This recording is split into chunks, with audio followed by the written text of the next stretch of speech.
Hi verse, నేను మీ doctor ఎంజెడ్ఏ Askari ఎండి యునాని. నా practice వచ్చేసి నాంపల్లి హైదరాబాద్లో ఉంటుందండి. గత 32 సంవత్సరాల నుండి మా దగ్గర మా క్లినిక్లో అంగం సరిగ్గా స్తంభించని వాళ్లకు, సంతానం లేని సమస్య ఉన్న వాళ్లకు, అలాగే షుగర్ వల్ల దీర్ఘకాల వ్యాధుల మందుల సైడ్ ఎఫెక్ట్ వల్ల వచ్చే అంగస్తంభనకు మంచి ట్రీట్మెంట్, శాశ్వత నివారణ. అలాగే హస్తప్రయోగం అతిగా చేసుకునే వాళ్ళలో పోనోగ్రఫీ అంటే నీలి చిత్రాలు, బూతు సినిమాలు ఎక్కువ చూసి మగతనం తగ్గించుకొని బాధపడే వాళ్లకు మంచి ట్రీట్మెంట్, శాశ్వత ట్రీట్మెంట్ ఉంటుందండి. మీకు హస్తప్రయోగం వల్ల అయినా, ఆ పోనోగ్రఫీ వల్ల అయినా, బోర్ల బండుకొని అంగానికి బెడ్డుతో రాపిడి చేసుకొని మీ అంగం పాడు చేసుకున్న, మగతనం తగ్గించుకున్న, ఇవన్నిటికీ మళ్ళీ వినండి అన్నమాట, శాశ్వతంగా ఈ సమస్యతో మీరు యునాని మందులతో, వనమూలికలతో ఎలాంటి సైడ్ ఎఫెక్ట్స్, అడ్వర్స్ ఎఫెక్ట్ లేకుండా మీరు శాశ్వత నివారణ పర్మనెంట్గా ఈ సమస్యతో ఒక్కసారి ట్రీట్మెంట్ తీసుకుంటే విముక్తి పొందొచ్చు. అంగస్తంభన సమస్యతో బయటపడవచ్చు, విముక్తి పొందొచ్చు. ఒక్కసారి మందులు వాడుకుంటే మాటికి మళ్ళీ గట్టి పడటానికి, అంగం లేపడానికి మందులు వాడుకోవాల్సిన అవసరం అస్సలు ఉండదు. ఇవాళ ట్యాబ్లెట్ వేసుకుంటేనే అంగం లేస్తుంది, సెక్స్ చేస్తాను అనుకుంటే అది తప్పు. ఆ ట్యాబ్లెట్ 2-3 సంవత్సరాల వరకు పనిచేస్తుంది, తర్వాత ఆ ట్యాబ్లెట్ పని చేయదు. తర్వాత ఆ ట్యాబ్లెట్ రెసిస్టెంట్ అయిపోతే ఉన్న మగతనం పోతుంది. కొండనాలుకకు మందు పెడితే ఉన్న నాలుక రాలుతున్నట్టు కొంచెం మగతనం పెంచుకోవడానికి సైడ్ ఎఫెక్ట్ ఉన్న మందులు వాడితే మగతనం లేకుండా పోతుంది. అసలు ఇవాళ నేను గట్టిగా చెప్పేది ఏంటంటే, యునాని సైన్స్ అంగస్తంభన కోసము, సంతానం లేని సమస్య కోసము యునాని సైన్స్లో ఇది నా గొప్పతనం కాదు, శాశ్వత నివారణ ఉంటుంది. ప్యూర్ హర్బ్స్తో మీరు హస్తప్రయోగం చేసి మీ అంగం సన్నగా చేసుకున్నా, చక్కగా ఉన్న అంగం వంకర చేసుకున్నా, దొడ్డుగా ఉన్న అంగం సన్నగా చేసుకున్నా, సెన్సిటివిటీ పెంచుకున్న, అతిగా హైపర్ సెన్సిటివ్గా మీరు హస్తప్రయోగం వల్ల మీ అంగము ఇబ్బంది పెడుతున్నా, అలాగే మీ వీర్యం తగ్గించుకున్న, అలాగే ఆ వ్యాధుల వల్ల వీర్యం చిక్కదనం తగ్గిపోయి దాంట్లో ఉన్న వీర్య కణాలు తగ్గిపోయిన దాని కూడా చక్కటి పరిష్కారం ఉంటుంది. అసలు హస్తప్రయోగం చేసుకుంటేనే కాదు, చాలా కారణాల వల్ల మగతనం, అంగస్తంభన తగ్గుతుంది. మగవాళ్లలో అంగం గట్టిగా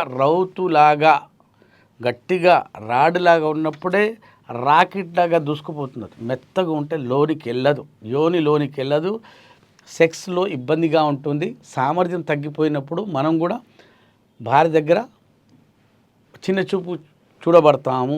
సెక్స్ సరిగా చేయనప్పుడు మనస్పర్ధాలు పెరిగి గొడవలు అవుతాయి, విడాకులు లేదా లేసిపోడు అక్రమ సంబంధాల దాకా ఈ సమస్య వల్ల తావుతీస్తుంది. ఇవ్వాలన్న టాపిక్ అంగస్తంభన సమస్య ఎందుకు వస్తుంది. ఇప్పుడు మా దగ్గర నా ఓపీడీలో అవుట్ పేషెంట్లో 16 ఇయర్స్ నుంచి 60 ఇయర్స్ 70 ఇయర్స్ వరకు ఉన్నారు.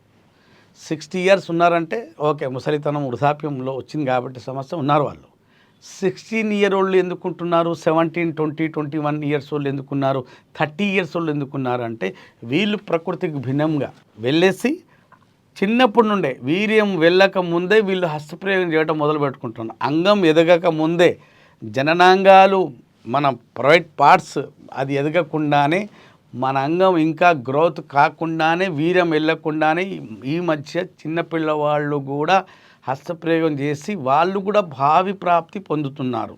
ఇప్పుడు చెడు సహవాసం ప్రభావమో లేదా సోషల్ మీడియా ప్రభావము, కానీ ఈ ఇంపాక్ట్ చిన్నపిల్లల మీద పడేసి వాళ్ళు కూడా చేసుకోవటం వల్ల వాళ్ళ తల్లిదండ్రులు కూడా మా దగ్గర రావటం, కౌన్సిలింగ్ చేయించుకోవడం జరుగుతుంది. హస్తప్రయోగం అంత విపరీతంగా అంటే ఒక ఉద్యమంలో చేసుకుంటున్నాడు ఒకడు, అంటే అది చాలా అవసరం వాడికి. దానివల్ల ఏం నష్టం జరిగినట్టు ఎవరో వాళ్ళకి చెప్తున్నారు, వాళ్ళు వింటున్నారు. కొందరు డాక్టర్లు చెప్పినట్టు వాళ్ళు ఆచరించి చిన్న పిల్లవాళ్ళు కూడా తల్లిదండ్రులకు తెలియకుండా ఇట్లాంటి చెడు వ్యసనం బానిసైపోయి తన మగతనాన్ని కోల్పోతున్నారు. రేపు పెళ్ళికి వచ్చే వరకు వాళ్ళ కాన్ఫిడెన్స్ ఉండట్లేదు, నేను సెక్స్ చేస్తానా, నేను భార్యతో సంసారం చేయగలుగుతానా లేదనేది వాళ్ళు కూడా తర్జనభర్జనలు ఉంటున్నారు. చాలామందికి పర్ఫార్మెన్స్ యాంగ్జైటీ మా దగ్గర వస్తారు. సార్, సెక్స్ చేయాలని కోరిక ఏకాంతంలో అంతో ఇంతో అంగం లేస్తుంది, కానీ మా పార్ట్నర్ మా పక్కనే వచ్చి కూర్చునే వరకు ఆ భయానికి అసలు దాంట్లో చలనం లేకుండా పోతుంది సార్. గట్టితనం లేదు, ఉండదు అసలు. కొంచెం ప్రయత్నించే లోపే మెత్తపడిపోతుంది, లేదా వీరం బయటికి వెళ్ళేస్తుంది సార్. చాలా ఇబ్బందిగా ఉంది. కొందరైతే ఆ భయానికి పెళ్లి చేసుకోవట్లేదు, కొందరు పెళ్లి చేసుకున్నాక కూడా బాధపడుతున్నారు. సెక్స్ చేయడం అంటే సెక్స్ చేయడానికి వెళ్తే భయపడుతున్నారు, అసలు చేయాలని చేయకూడదని. ఇది ఎందుకు వస్తుందండి? మనం ప్రకృతికి భిన్నంగా వెళ్ళినప్పుడే మన బాడీలో, శరీరంలో కొన్ని చేంజెస్ వస్తాయి. ఆ చేంజెస్ ఏం చేంజెస్ వస్తాయి? హస్తప్రయోగం బాగా చేసే వాళ్ళలో అంగం వైపు రక్త ప్రసరణ సరిగా రాకపోవటం వల్ల అంగం పూర్తిగా ఉబ్బదు, గట్టిగా అవ్వదు, లావు అవ్వదు, దొడ్డుగా అవ్వదు. ఎందుకంటే బ్లడ్ రాలేదు కదా. ఎందుకు రాలేదంటే హస్తప్రయోగం చేయటం వల్ల దారులు, రహదారులన్నీ మూసుకుపోయాయి. సిగరెట్ తాగటం వల్ల రహదారులన్నీ మూసుకుపోయాయి. కొవ్వు ఎక్కువైంది కాబట్టి రహదారులు మూసుకుపోయాయి. బరువు పెరిగిపోయాం. నైట్ పడుకోకపోవటం లేదు, మనం పడుకోవటం లేదు. మన శరీరానికి, మన బ్రెయిన్కి కావాల్సిన నిద్ర లేదు. కావున మన బ్రెయిన్లో ఉత్పత్తి అవ్వాల్సిన, అంగానికి లేపాల్సిన హార్మోన్స్ ఉత్పత్తి అవ్వడం లేదు. ఎందుకంటే మనం పడుకోవటం లేదు. నైట్ పడుకుంటేనే ఉత్పత్తి అవుతాయి అవి. మన బీజకోశాల్లో, మన బ్రెయిన్లో ఉత్పత్తి అవుతాయి. మనం పడుకోవట్లేదు, మన బ్రెయిన్కి విశ్రాంతి లేదు, శాంతి లేదు మన మనసుకు. అందుకోసమే మన బాడీలో హార్మోన్స్ లేకపోవటం వల్ల, హార్మోన్స్ లోపించడం వల్ల, సమతుల్యం కోల్పోవడం వల్ల హార్మోనల్ ఎరెక్టైల్ డిస్ఫంక్షన్ వస్తుంది. అంగం లేచాక, అంగం స్తంభించాక దీంట్లో ఆగాల్సిన బ్లడ్, దీంట్లో రిటర్న్ అవ్వాల్సిన బ్లడ్, రక్తం ఆగకుండా వెనక్కి వెళ్ళిపోతుందంటే ఇక్కడ లాకింగ్ సిస్టమ్ పాడైపోయింది హస్తప్రయోగం అతిగా చేయటం వల్ల. Type 2 ED, type 1 ED, primary, secondary ED, type 2 ED, hormonal ED, performance anxiety అంటే సైకోజెనిక్ ఈడీ. ఇన్ని రకాల ఈడీ అండి. హస్తప్రయోగం చేయటం, నీళ్ళు చిత్రాలు చూడటం, బోర్ల పండుకుని అంగానికి బెడ్డుతో రాపిడి చేయటం, దీనివల్ల అంగస్తమన తగ్గుతుంది. విటామిన్ డి, విటామిన్ B12 లోపించడం వల్ల అంగస్తమన తగ్గుతుంది. ఎండకు మనం ఎక్స్పోజ్ కాము, యాక్టివిటీ లేదు, ఎక్సర్సైజ్ లేదు, నైట్ నిద్ర లేదు. పైగా ధూమపానం, మద్యపానము, గుట్కా, సిగరెట్, స్మోకింగ్, టబాకో, అతి బరువు, కొవ్వు, కొలెస్ట్రాల్ మందుల వల్ల, కొన్ని బీటా బ్లాకర్స్ వాడుకోవటం వల్ల, కొన్ని రక్తం పరీక్షలు చేసే మందులు వాడుకోవటం వల్ల, కొన్ని ఫిట్స్ మందులు, కొన్ని డిప్రెషన్ మందులు వాడుకోవటం వల్ల, దాని సైడ్ ఎఫెక్ట్ వల్ల కూడా మగతనం, గట్టితనం కోల్పోతున్నారు. మగజాతి మగతనం కోల్పోతుంది. చాలామంది మా దగ్గరకు వచ్చి తన కుంగుబాటు, మనోవేదన తెలుపుకుంటున్నారు. నా దగ్గర అయితే కేకలు ఇచ్చి, ఒక్కడొకడు వచ్చి, కొందరు పేషెంట్లు అయితే కేకలేసి ఏడుస్తుంటారు. ఎలా అనిపిస్తుంటే ఆర్తనాదాలు వినిపిస్తుంటాయి. నాకైతే అనిపిస్తుంటాయి ఇలా. ఒక మగాడు బెడ్ దగ్గర ఫెయిల్ అవుతున్నాడంటే ఆడు పడే బాధ ఇంత కాదు. నామోషి ఒక భార్య ముందు మనకు హేళనకు గురవుతున్నాం, మనం నవ్వుల పాలు అవుతున్నాం భార్య ముందు. మగాడు ఎక్కడైనా భరిస్తాడు, కానీ తన ఇన్సల్ట్ అవుతే భార్య దగ్గర, బెడ్ దగ్గర ఇన్సల్ట్ అవుతుంటే అంటే చాలా కుంగిపోతుంటాడు. మగజాతికి నా సందేశం ఒకటే, మీరు హస్తప్రయోగం చేయకూడదు, భూత సినిమాలు చూడకూడదు, బోర్లో పడుకోకూడదు, ఓరల్ సెక్స్, హోమోసెక్స్ ఇవన్నీ ఆపండి. ప్రకృతికి భిన్నంగా వెళ్ళకండి. మీలో దేనివల్ల అయినా మీకు అంగస్తమన సమస్య వచ్చి ఉంటే, మీకు టైమింగ్ తగ్గి ఉంటే, మీకు సైజ్ పెద్దగా ఉన్న సైజ్ చిన్నగిపోయి ఉంటే, దొడ్డుగా ఉన్న సర్కంఫరెన్స్ ఉండి బాగా దాని దొడ్డుతనం బాగుండి, లావుండి, గర్తు బాగుండి, దాని సన్నతనం అంగం సన్నగైపోయినా, వీర్యం పల్చగైపోయినా, దాని చిక్కదనం తగ్గిపోయినా, క్వాలిటీ, క్వాంటిటీ, దాని విస్కాసిటీ, చిక్కదనం ఏది తగ్గినా మీరు భయపడాల్సిన అవసరం లేదు, బాధపడాల్సిన అవసరం లేదండి. యునానిలో చక్కటి పరిష్కారం. ఒక్కసారి ట్రీట్మెంట్ తీసుకుంటే మళ్ళీ ట్రీట్మెంట్ తీసుకోవాల్సిన అవసరం ఉండదు. కాన్ఫిడెంట్గా చెప్తున్నాను, మీరు బెడ్ మీద కాన్ఫిడెంట్గా రాణించగలుగుతారు. మీరు పర్ఫార్మెన్స్ అంటే దిమ్మ తిరిగిపోయి పర్ఫార్మెన్స్ చేయగలుగుతారు భార్య దగ్గర. మగాడు ఎప్పుడు భయపడతాడంటే అంగంలో గట్టితనం లేనప్పుడు భయపడతాడు, టైమింగ్ లేనప్పుడు భయపడతాడు. కానీ గట్టితనం పెరిగాక మళ్ళీ రాడులాగా అంగం అయితే భయపడాల్సిన అవసరం లేదు. మీకు టైమింగ్ వస్తుంది, మీకు పవర్ వస్తుంది. అది కూడా శాశ్వతంగా. ఒక్కసారి మందులు వాడుకుంటే మళ్ళీ డాక్టర్ దగ్గర, నా దగ్గర రావాల్సిన అవసరం ఉండబోదు.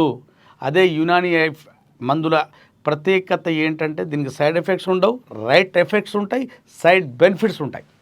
పథ్యము లేదు, పథ్యం ఉండబోదు, ఎలాంటి సైడ్ ఎఫెక్ట్స్, సర్జరీ ఉండదు. ఒక్కసారి ఒక కోర్స్ తీసుకుంటే, మందులు వాడుకుంటే మీకు అంగస్తమన సమస్య అస్సలు ఉండదు, ఆ టైమింగ్ తగ్గే సమస్య అస్సలు ఉండదు, మనం తగ్గేదేలే. విన్నారు కదండి. మీకు ఒకవేళ అంగస్తమన సమస్య ఉండి ఉంటే, భార్య దగ్గర మీరు ఇన్సల్ట్ గురి అవుతున్నారంటే మీరు నాతో కలవండి. అంగస్తంభన సమస్యతో శాశ్వతంగా బయటపడవచ్చు. మా దగ్గర ఇవాళ ట్యాబ్లెట్ వేసుకుంటే అంగం లేస్తుంది, రేపు ట్యాబ్లెట్ వేసుకోకపోతే అంగం లేదని కాదండి. ఎప్పటికొకసారి మందులు 3 నెలలు 4 నెలలు మందులు వాడుకున్నారు, 5 నెలలు 6 నెలలు మందులు వాడుకుంటే ఎప్పటికీ మీ దరిదాపుల్లో మీ శరీరంలో బలహీనత ఉండదు. ఇది యునాని ఇచ్చే మీకు అభయం. నా గొప్పతనం కాదు, మళ్ళీ చెప్తున్నాను. యునాని మందులు రాజులు మహారాజులు చక్రవర్తులు వాడేవాళ్ళు, రాయల్ ఫ్యామిలీస్ వాడేవాళ్ళు. ఇప్పుడు నిజాం సర్కార్ ఇక్కడ తీసుకొచ్చింది, అందరికీ అందుబాటులో రావాలి, అందరు దీనికి సద్వినియోగం చేసుకోవాలి. ఈ మందులకు అందరూ అంటే ఈ మందులతో అందరూ లబ్ధి పొందాలి. మీకు కూడా మంచి ట్రీట్మెంట్, రాజులు మహారాజుల్లాగా మీరు కూడా ట్రీట్మెంట్ తీసుకొని బెడ్ మీద రాణించండి, మంచి సంతానం పొందండి, మంచి భార్య మెప్పులు పొందండి. నా మాటలు విన్నారు కదా. మీలో ఎవరికైనా ఇట్లాంటి సమస్య, అంగస్తంభన సమస్య, శీఘ్రస్ఖలనం ప్రీమ్యాచుర్ ఎజాకులేషన్ సమస్య, సంతానం లేని సమస్య ఉన్న వాళ్ళు, అంగం వంకరైపోయిన వాళ్ళు, పైరోనా డిసీజ్ ఉన్న వాళ్ళు, అలాగే అంగం బ్యాక్ సైడ్ సన్నగైపోయిన రూట్ ఆఫ్ ది పెన్నిస్ పాడైపోయిన వాళ్ళు, ఎవరైనా అంగానికి సంబంధించిన ఏ సమస్య అయినా, మీ బెడ్లో మీరు బాధపడే ఏ సమస్య అయినా సంప్రదించండి. శాశ్వతంగా ఈ సమస్యతో బయటపడండి. ఈ స్క్రీన్ మీద ఉన్న నెంబర్తో మీరు ఎక్కడున్నా, దేశాన లోకాన ఏ మూలాన ఉన్నా పెయిడ్ కన్సల్టేషన్ తీసుకుని నాతో ముచ్చటించవచ్చు, మాట్లాడవచ్చు. మీకు డౌట్ ఉంటే క్లియర్ చేసుకొని మందులు తెప్పించుకోవచ్చు. వచ్చే సౌకర్యం ఉండి ఉంటే నా దగ్గర వచ్చి ట్రీట్మెంట్ తీసుకొని ఈ సమస్యతో బయటపడవచ్చు. నేను కాన్ఫిడెంట్గా చెప్తున్నాను, మీరు కూడా కాన్ఫిడెంట్గా వచ్చి ట్రీట్మెంట్ తీసుకోవచ్చు. అప్పటి వరకు సెలవు. Sir, one life lesson what medicine has taught you. Whatever you can do without expecting. But I really believe మన పాజిటివ్ యాటిట్యూడ్ ఉంటేనే మనం ఏదైనా సాధించగలం. గట్ని మనం కరెక్ట్గా డీల్ చేసినట్లయితే అది మనకి పాజిటివ్ హార్మోన్స్ని రిలీజ్ చేస్తుంది. షుగర్ వచ్చిన వాళ్ళ పరిస్థితి ఏంటి? పొట్ట దగ్గర పెరిగితే దాన్ని ఆండ్రాయిడ్ అంటారు, ఆండ్రాయిడ్ ఫోన్ కదా. అసలు థాట్స్ ఎందుకు వస్తాయి? బ్రెయిన్ డెడ్ అంటే దానికి ప్రపంచం అంతా కూడా కొన్ని నిర్దిష్టమైనటువంటి లక్షణాలు ఉన్నాయి. మానసికంగా ధైర్యంగా ఉంటే క్యాన్సర్ జయించవచ్చు. You are a doctor for a cause sir, అంతే. వాళ్ళకు వచ్చిన ఆదాయం కాకుండా ఫ్రీ సర్వీస్ ఎంతమందికో చేస్తారు.